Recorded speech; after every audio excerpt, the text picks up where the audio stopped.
There's been some controversy on Twitter where someone was saying the Asian scene is now clearly better than the NA scene, and the NA scene is entitled and complains, and, you know, the Asian scene hasn't had as much help as the NA scene has, and a lot of those things I agree with, and I do agree with the idea that the Mongols are a really solid team, not only in terms of individual skill, but also that they play a pretty solid brand of CS as well. Now, one of the things that the Mongols are really good at is winning from man disadvantages, and I think it has to be accepted that one of the reasons they're winning from these man disadvantages so often is, honestly, against Astralis, part of it was that Astralis was just missing some shots, but they have some players that just hit some incredible shots. And the question is, will that continue long term? Well, the Mongols aren't really just a flash in the pan. They've been kind of slowly, steadily improving over time to get to the point that they're at now. So hopefully it's not a flash in the pan, and while I don't hope that the Asian scene is this much better than the NA scene, because I'm happy with the amount of slots the NA scene currently gets, I am hopeful that they're better so that they can steal some scenes, some slots to the major from the EU scene, and then we can all watch even more intense and competitive RMRs, because that's what you all want to watch, is you want to watch 50 of the best teams in the world compete for 4 slots while Liquid takes the slot in NA and some randoms take the slot in NA, and then you have, you have some good teams in Asia as well. I don't really know where I was going with that. You know where I was going, though, is that the Mongols look pretty good, and they also have an off-center fucking thing at the bottom, man. This is not centered. Look how low down it is. But that might be intentional to be able to actually have the whole thing in there. I don't know.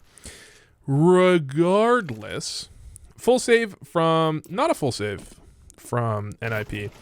I do agree with, by the way, they saved. They had 2 players left alive last round. I think there's, good argument for that. I just don't like when teams save 1 player without armor. Like, 1 player with a nade, you're losing money because you make more money off the bomb explosion. I also like having, if you have a player that gets a couple kills, do a little bit of investing. I would say in pugs, generally, my best advice is to rarely full save.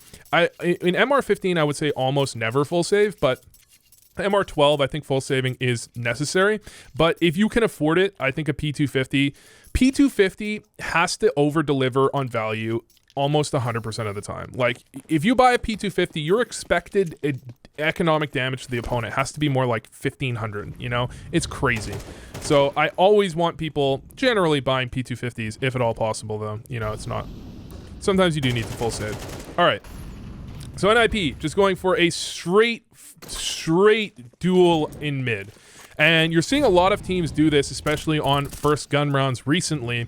You got to be careful, because if teams do this too often on first gun rounds, you're going to see responses like this, where, you might have a response where these players are you might even put 3 players here just completely ready to pop out into B. But you got to be very aware, because, again, so many teams are doing this recently, it's going to start to be a meta thing, and teams are going to start trying to counter it. And only 2 players in mid for the Mongols usually should get run over by this type of play. Really nice flash there. Actually almost gets Senzu a kill. I hate this play from Blitz, though. With the bomb, I really do not agree with that play. So the play makes a lot of sense in that there's only 1 player left in mid, and you try and take him down. He's not going to be expecting a 3rd player, because if there was a 3rd player there for Mongols, that 3rd player already should have been fighting. So he's going to be a little bit not have the right timing. But if he dies with the bomb, this Techno 4K is in such a good position at the moment, right? Techno 4K is in such a good spot, then you're allowing the possibility of Blitz just dying with the bomb. Now, again, without the bomb, I think that play makes a ton of sense, because that mid player is going to be the fast rotate to B, which is going to make a huge difference.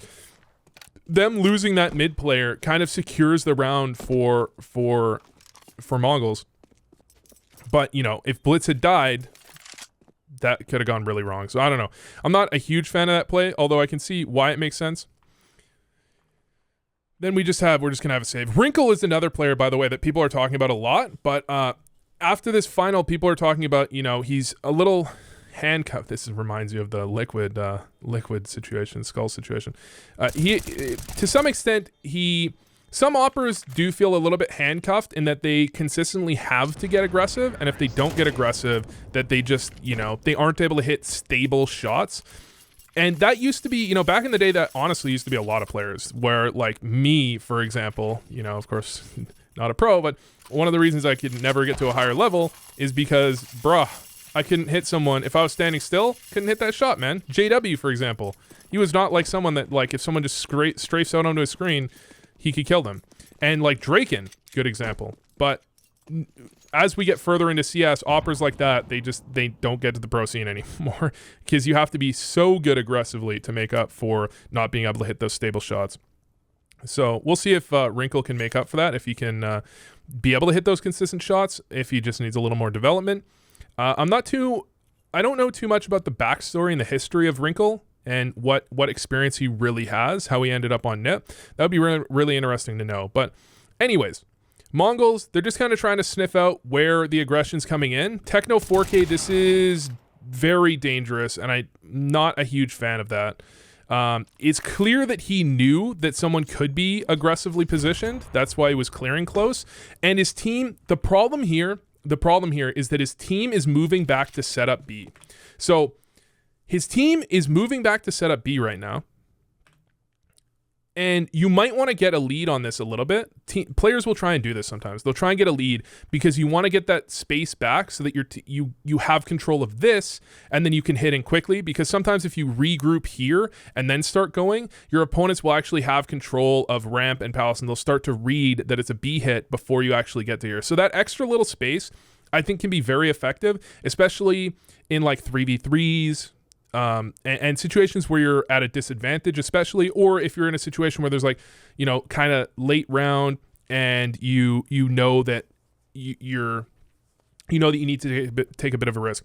But here they're playing against pistols, and based on the setup that they're playing, it looks like they know they're playing against pistols, and that's why I don't really love this idea that he's going to go in forward, because his team is already regrouping. And that's the important reason that I'm not a huge fan of this, is because his team is regrouping. Now, if his team isn't regrouping, I think he could go for that, because he's not, or if his team isn't regrouping B, I think he could go for that, because they're it's not an engagement that he should be losing that often. I think he generally wins that. And not only that, but, you know, there's lots of different options. You might want to just get, you know, sniff out, are they stacking or not, right? By going for that. But I feel like when he goes first and his team is already regrouping, that does feel like it gives a good amount of information over. And your team is already kind of committed to that side. Although, you know, I'm willing to take counter arguments given that NiP do not move at all, and Mongols just take the site right after. They do have a good site take with a player moving up cat, and maybe the idea is that, like, maybe this player cat, maybe it would have prompted like an aggression in window or connector, or maybe it would draw eyes away so that he could get up cat, maybe. So maybe the idea was that they were going to throw like almost a bit of a fake out of B apps and then split or something like that. But to me, it just kind of feels like he could have waited for his teammate to be closer so that they could trade, because they were, again, already kind of committed to that. So it's not like he could die and they could be like, okay, we're going to go back A, or we're going to go back mid. They were, yeah, I don't know. Anyways. That's just kind of, I feel like that's just mostly a gamble, in that the NiP was just stacked on A. And it is, to be clear, by the way, if you're stacked on A like that, actually, no, I can see why Mongols did that, by the way. I think they did that because they knew, they had seen mid was clear, and so they knew that one site was being stacked, and they wanted to check which site it was that was being stacked. And that play from the CT that's up in kitchen, he's probably only playing there because he knows that you're probably not playing there if you're 5 stacking B. You're not getting that aggressive angle. Although, again, I really don't see how you wouldn't be able to do that by just having multiple players already there instead. I don't know. But yeah, if you're NiP, it's actually key that they didn't rotate off A. It looks like, oh my god, they lost the round. Why didn't they rotate off A? You just got our kill. The thing is, they wouldn't have been able to get to B in time, or it would have been... they shouldn't have been able to get to B in time. I think maybe it would have been a close call because of how far back that Mongols was. And so if you know you're not going to be able to beat the rotate to actually get into the site, then you shouldn't rotate at all, because the chance might not be high that they go back A, but it's more than 0, and the chance of you winning if you try and rotate to the other site when you don't have the timing like that is 0, basically, right? So Interesting aggression from NiP. They made their way up into Palace, and that kind of gave them a lot of control that they could use to actually win this round. Then 2v2. They are very split up here. And again, so this is what does concern me a little bit. It's not that the plays that Mongols are making are bad. They're making plays that make a lot of sense. Like that play from Techno 4K, he's likely to find an opening because it's a 2v2. They can't really control everything. And even if he just makes contact, even if he doesn't get a kill, he'll draw a rotate. And the bomb is kind of, the problem that they were in there is that the bomb was kind of trapped on the other side of the map. And they weren't going to be able to link up anyways. So instead of trying to link up, they just play it apart. And they try and guarantee that Blitz can at least get the bomb plant, and given that he's got an op, maybe he'll be able to get something done in the after plant, but you're not really going to entry a site with an op and 15 HP very effectively, right? So I think the play there for Mongols made a lot of sense, but these are plays that I think you'll see teams like Vitality maybe, or FaZe especially, will go for. And they're good plays. It's just that if you don't get the kill, then you're probably losing the round, right? That's I like that little move.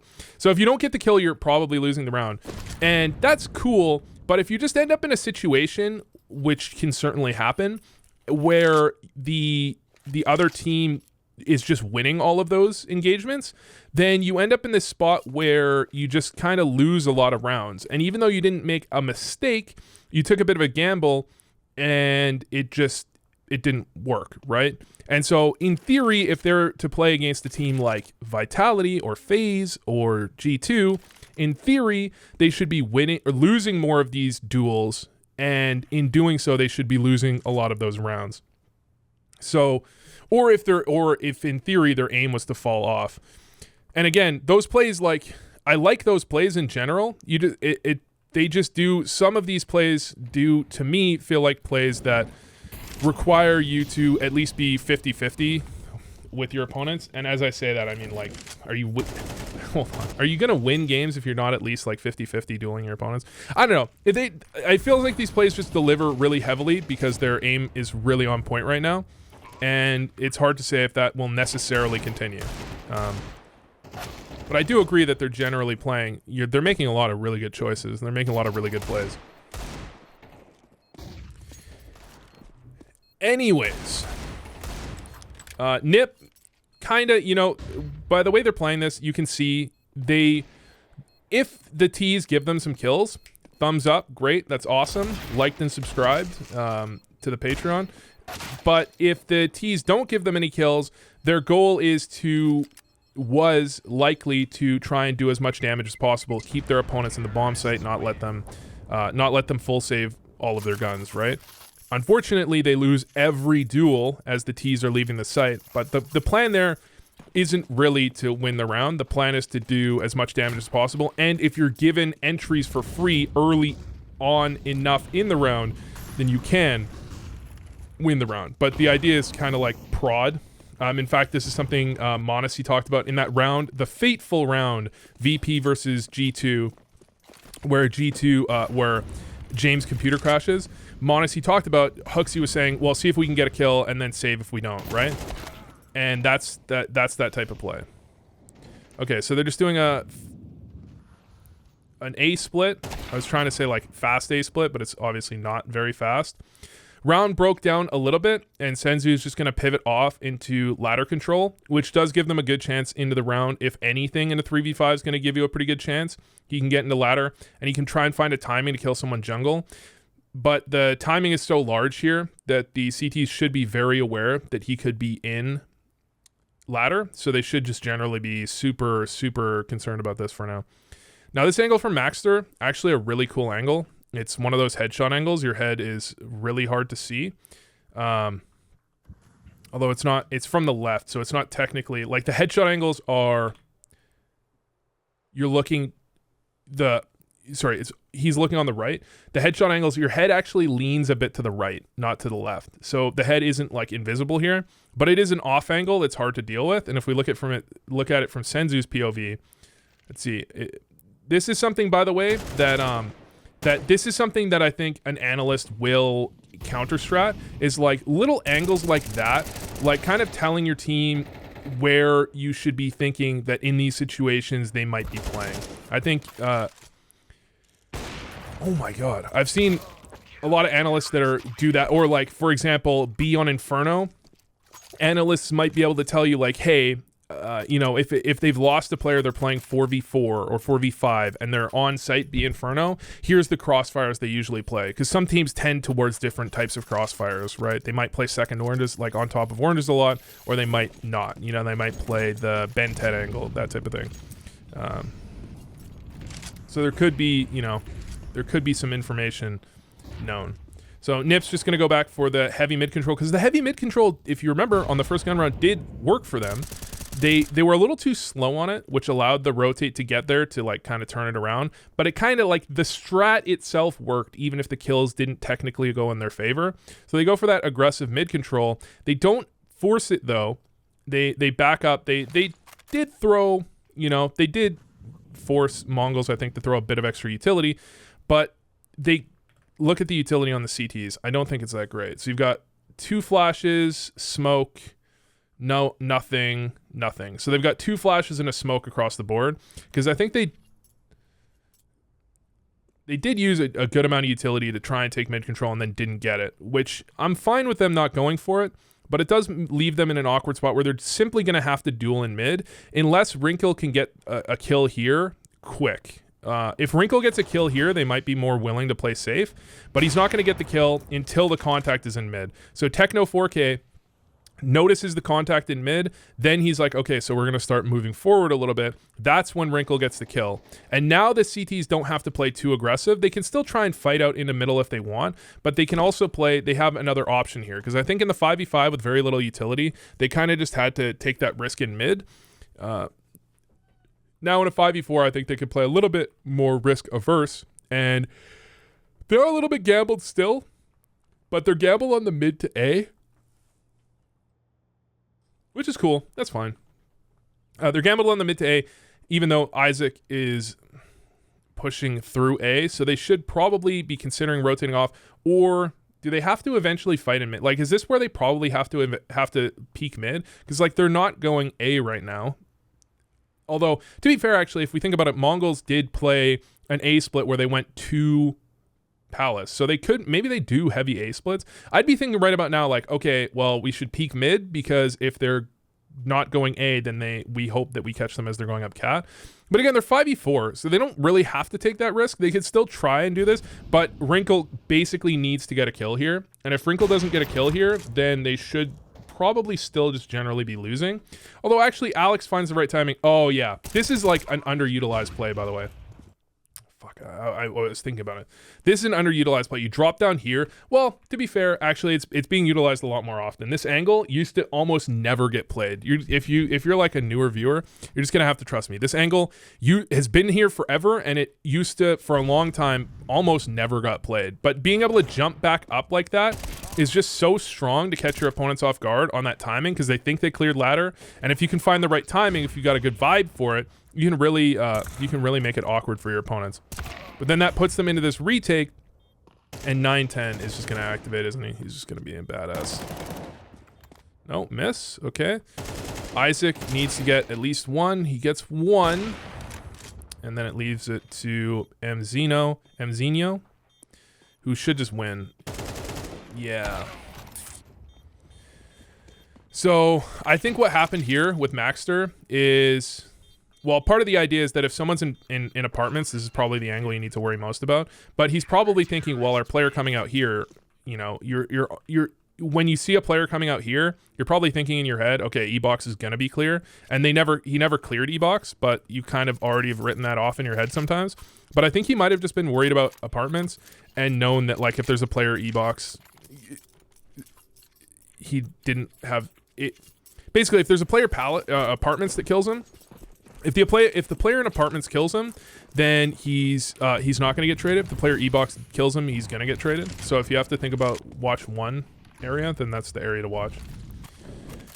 So a good round from the CTs, but they survive with one player alive. So they just don't have great utility in general here to be able to do anything. And Senzu is in a really good spot. So this is an example. This is the type of thing, this is gonna sound weird. This is the type of thing that I'm like happy to see.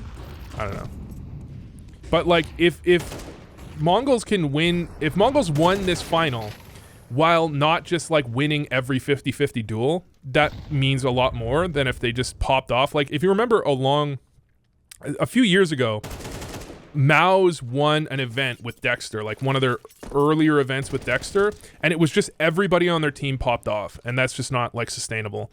But it does feel like different players are kind of popping off at different times for the Mongols, and they're not winning just every gunfight ever. Although it did kind of feel like that against Astralis, but that was Astralis missing some like gimme kills too. So Mongols got a lot of control here. And not only that, but they got a kill on the player B apartments. This play from Rez, this aggression from Rez is round saving from NiP. So the play happens up cat. He walks through the lower mid smoke, which is pretty strong. You can sometimes get kind of screwed if someone sees you from top cat, because if you got spotted from cat, from like right here, which sometimes happens, and then he's like, oh fuck, and then he tries to back up. Blitz is already in connector, although of course he doesn't know that, but you can sometimes get kind of screwed there if you get spotted like that. But then he goes through underpass, and this is like a potentially round saving play, because he gets here, that's going to allow Wrinkle to rotate off, and Maxter should probably, he's only got 20 health, so sometimes when you only have 20 health, you want him to stay covering the easy spot so that Wrinkle can move over to A. But the timing wise, you want them to move back into A, and you want them to walk into A, hopefully, before the hit comes out. And this timing is very close, but it looks like Isaac is going to make it, and then they're in this great situation. So again, it's a 4v4, but they've got a player that's lit. And in theory, in their minds, Mongols has a ton of map control. But in reality, they actually don't have that much map control at all. So as they make their way out, once this player is spotted with an op CT, then they're probably not going to think someone's under balcony. But the timing on that player getting spotted with the op CT is unfortunate. I feel like more likely than not, if Wrinkle gets spotted 2 seconds earlier, they might not even throw that molly. Because, you know, you see an op or CT typically that... Well, actually, no, I take that back. This late in the round, you see an op or CT, there still often is a player under balcony. So I take that. Early round, you see an op or CT, usually there's not a second player A. So let's see this again. So Rez found the timing. There's the flank. Try and quickly turn that into a second kill. And he knows that there was a player palace. So basically, the bomb tap, it's like, we know there was a player palace, so we want to tap the bomb as fast as possible so that if he's going around ramp, that we're in a good spot. And Mzinho just gets both kills. Let's watch that from his POV. So they can kind of tell that this rotate around is happening because of the way the round is played out. And Rez didn't have a lot of bullets. Oh my god, okay, that's just a really fucking clean transfer. That's like, damn, son. Alright. Damn, son. Okay. And they even knew he was coming from ramp. The problem is Rez was almost out of ammo, or that's one of the problems, you know. Okay. Double underpass push actually almost gets the kill, and then they're just going to be fighting from connector with the two other players. This round does not look like it's going to turn into anything, to be honest. Senzu, though, aggressive up cat.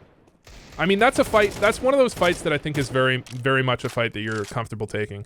That's one of those fights where I talk about, like, look, you just have to, you can't just play trades on every angle ever against pistols. It feels like you want to, and usually that's never a bad idea, but that's one of those engagements where just generally, if you have a good rifler, the rifle isn't, the key thing is that the rifle isn't retrievable, right? If he dies on cat there, it's not like that player connector can take that rifle away and play with the rifle. So you take an engagement that's like a good engagement for you, and if you lose it, the downside is very low. So that's one of those engagements that you should be pretty comfortable taking, depending on the situation. Like, you should just be winning that.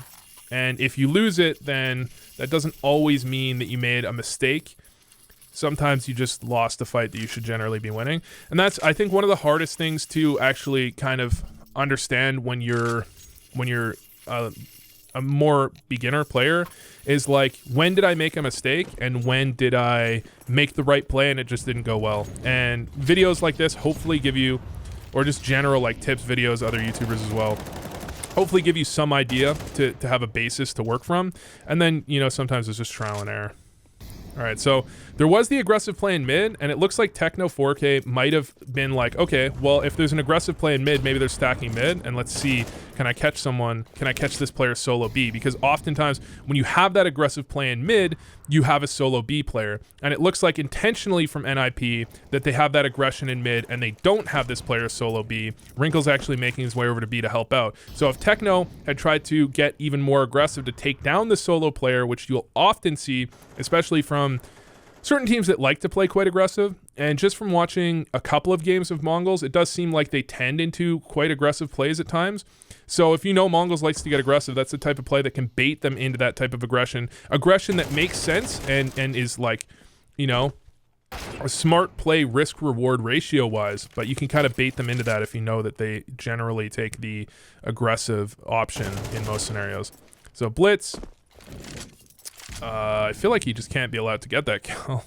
Like, they don't know where he is, but the main thing in a 3v1, your main goal numero uno is spot the player without dying. If you can do that in a 3v1, you are winning that 3v1 such a ridiculous amount of the time. It's crazy. It's crazy. You're like almost always winning that. But when that player in the 3v1 is allowed to open contact, like give away his position only when he gets a kill, that's where things can go very wrong. All right, final round of the half. Timing on both sides. But that lets Blitz get into connector a little faster than expected, which gives him a position, although Maxter now knows that something could be happening. So he's trying to find the exact right play. Yeah, it's smart from Maxter. So Blitz had a timing, and then the timing kind of went away. And sometimes you have to be... I don't think he didn't realize that, but it can be really unfortunate sometimes when you have that type of timing, and then something happened. It's just like, wow, man. Now he knows I could be here, even though he had no idea I got here that fast. Sucks to suck, right? No.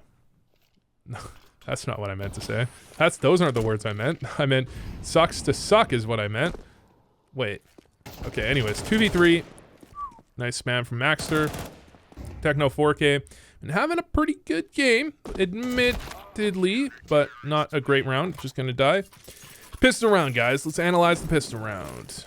Analyze the pistol round. 3 through underpass. One guy holding top mid with a P250. He's got P250 armor and flash, so basically if Rez gets peeked here and dies, it's game over. But I believe this is most likely too far away for a one-shot headshot from a USP. So if he gets dinked, he can just pivot to being much more passive. That's fine.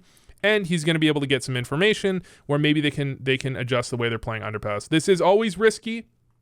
It's always, like in gun rounds, this is something you generally want to be very, very much avoid doing, is walking through underpass with 0 other mid control, because getting peeked by an opper, it's going to be very hard for you to trade on that opper or rifler, and things can just go really poorly. This is really weird, dude. That's such a weird situation. Rez might have actually just killed Senzu, though. That's super awkward, because Rez actually, if his keyboard stopped working, he might have actually just killed Senzu if his keyboard didn't stop working. So it's like, Rez. Oh, wait, someone disconnected? No. Rez keyboard stopped working? I don't know. He might have just peeked out.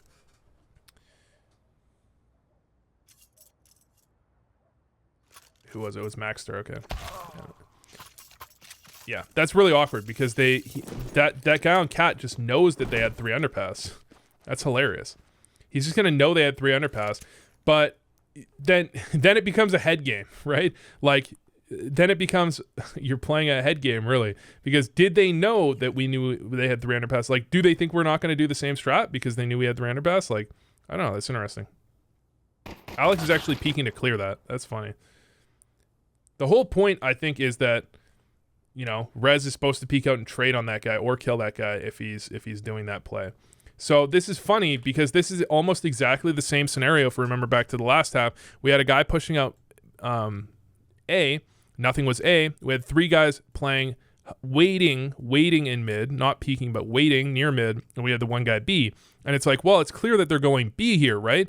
Actually, it's not clear that they're going B here because there could be a guy in Palace and they could be coming up mid to B or mid to A with a split through connector or window.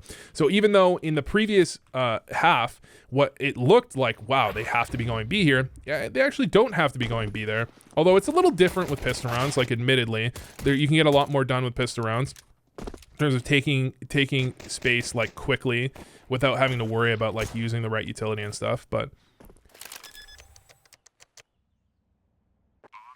so 2v4, 1v4, 19 HP. He's getting flanked from Palace, and I think Blitz just shot. Otherwise, and he missed. Otherwise, he should have got that kill. Oh no, actually, he could hit a shot and not kill him. Okay, but Isaac, I mean, in a spot like this, you need someone to give you. I didn't mean to change characters. You need someone to give you something. Basically, if you force too hard, you just end up in the middle of the open and you're probably not going to kill them. So you're kind of hoping here that one of these guys gives you an engagement that you can get a kill off of, and they're just not. What the fuck just happened? Okay. Failed to parse message? Who the fuck is that message? Maybe then he can apply enough pressure to get the guy off the bomb. But it's a bruh, no, not again. Okay, we're just skipping that round. Fuck it. We'll do it live. Okay, 9-5, good enough. Okay. It's a balancing act in that situation. I don't know where I'm gonna cut that or if I'm gonna remember to cut it, because I might not even remember to cut it, like I forgot to cut the intro for the Blame F video. Sometimes I do like 2 or 3 intros, but the rest of this is pretty universally done live.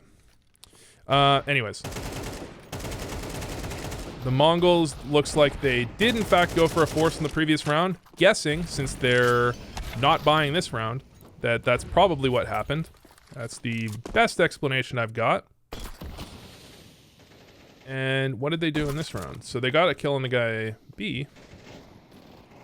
Oh, they had the delayed underpass flank and then the spam through the wall. Really well done from Senzu.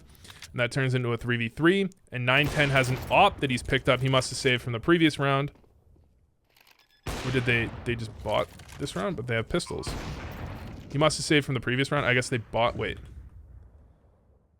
Oh, because they won pistol round. Okay, sorry, I forgot that. And then they lost the next round. And this op. Senzu might have saved second round. That would make the most sense. If Senzu saved second round, so he could, and now he bought an op this round, unless he got like a knife kill on pistol round. I don't know, man. This is getting a little complicated. Okay, anyways, 3v3.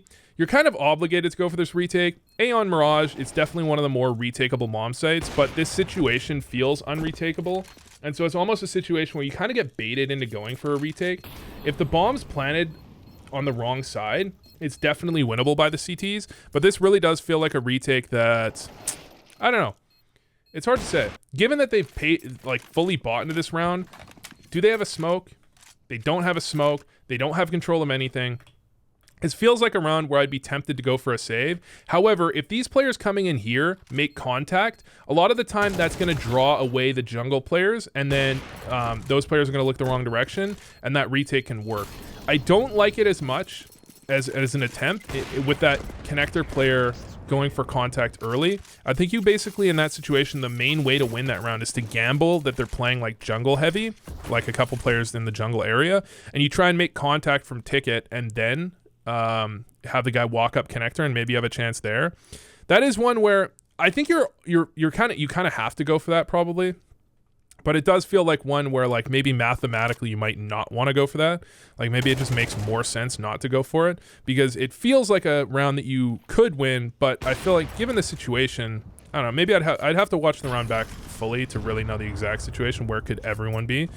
But given the situation, it does feel like a round where they're probably not almost ever winning, even though it does feel winnable. It's funny, I was watching a video on Magic the Gathering, okay? I'm not a Magic the Gathering player, but someone is in a situation and he's got like full life and he's like, you know, in theory, and he's playing this weird like control deck, and he literally says to his opponent, he looks at the judge and he goes, I can forfeit now, or I can resign now, and everyone's gonna understand that I can't win. Because he was like, I'm ready to resign, like I'm ready to fucking leave, I'm ready to finish this shit and go to the next game, but I don't want to get memed because I could have won the game.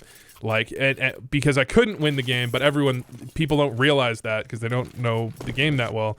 And they're going to be like, why the fuck do you leave? You could have won the game. Why? You're not even trying. And then you just get hate from all the fans. I don't know. This is a weird fucking anecdote. But then on the other hand, you have Idra leaving a game that he had basically already won twice. So, you know. I don't know what the fuck I'm talking about. Okay, anyways. This is something that we saw Spirit do. Spirit does this, although they often lead with Donk. You have an Opera walk in, especially how does that shot not hit? What?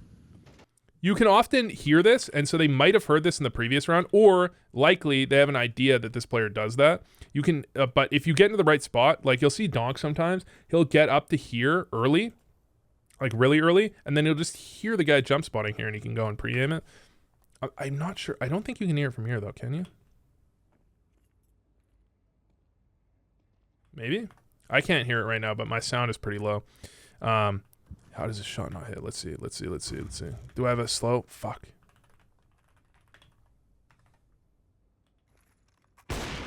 Bruh.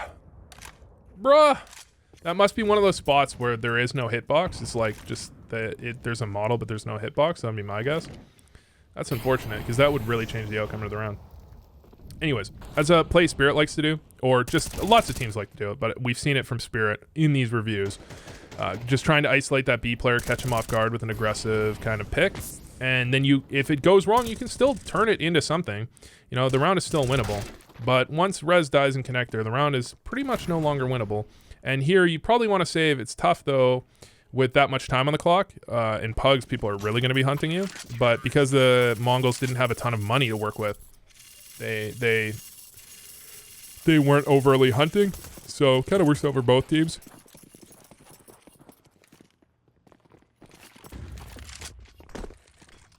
Alright, now, Mongols are going to go for the fast mid play. They're going to have 4 players. They're still going to maintain an A player, which a lot of teams haven't been doing recently. They leave the A player. And sometimes they'll have a B player. Sometimes they'll just have 5. You know, both options do happen. Damn. Peeking underpass with the op. And just destroying 9-10 too. So 9-10 had an amazing series, amazing game against Device on Ancient, against Astralis in general in the whole series.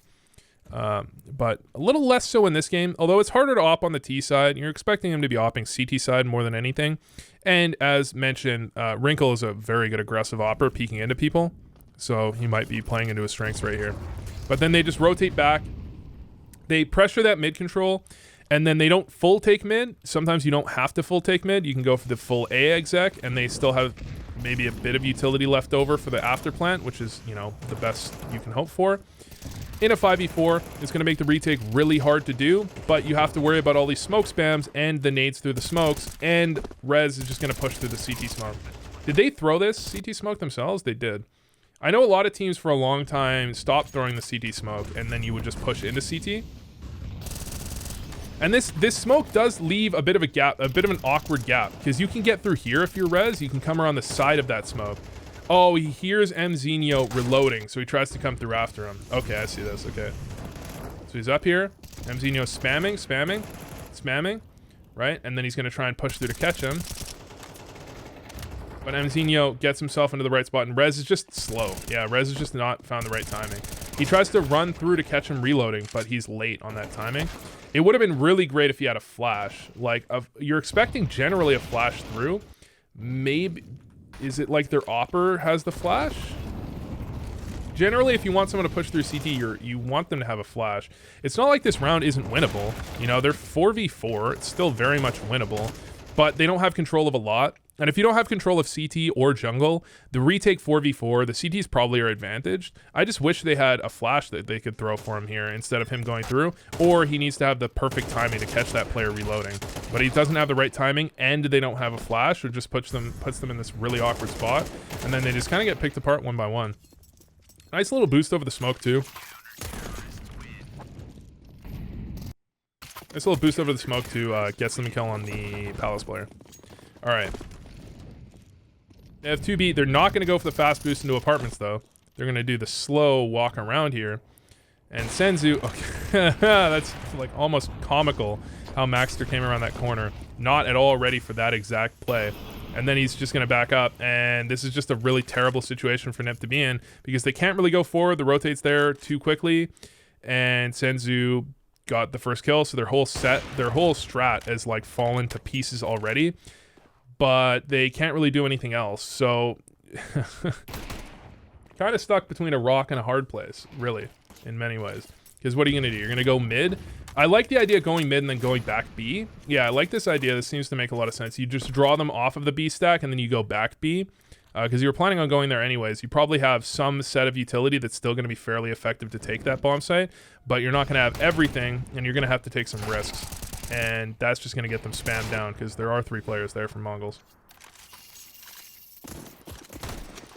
All right, final round. You do have the double op from Mongols still.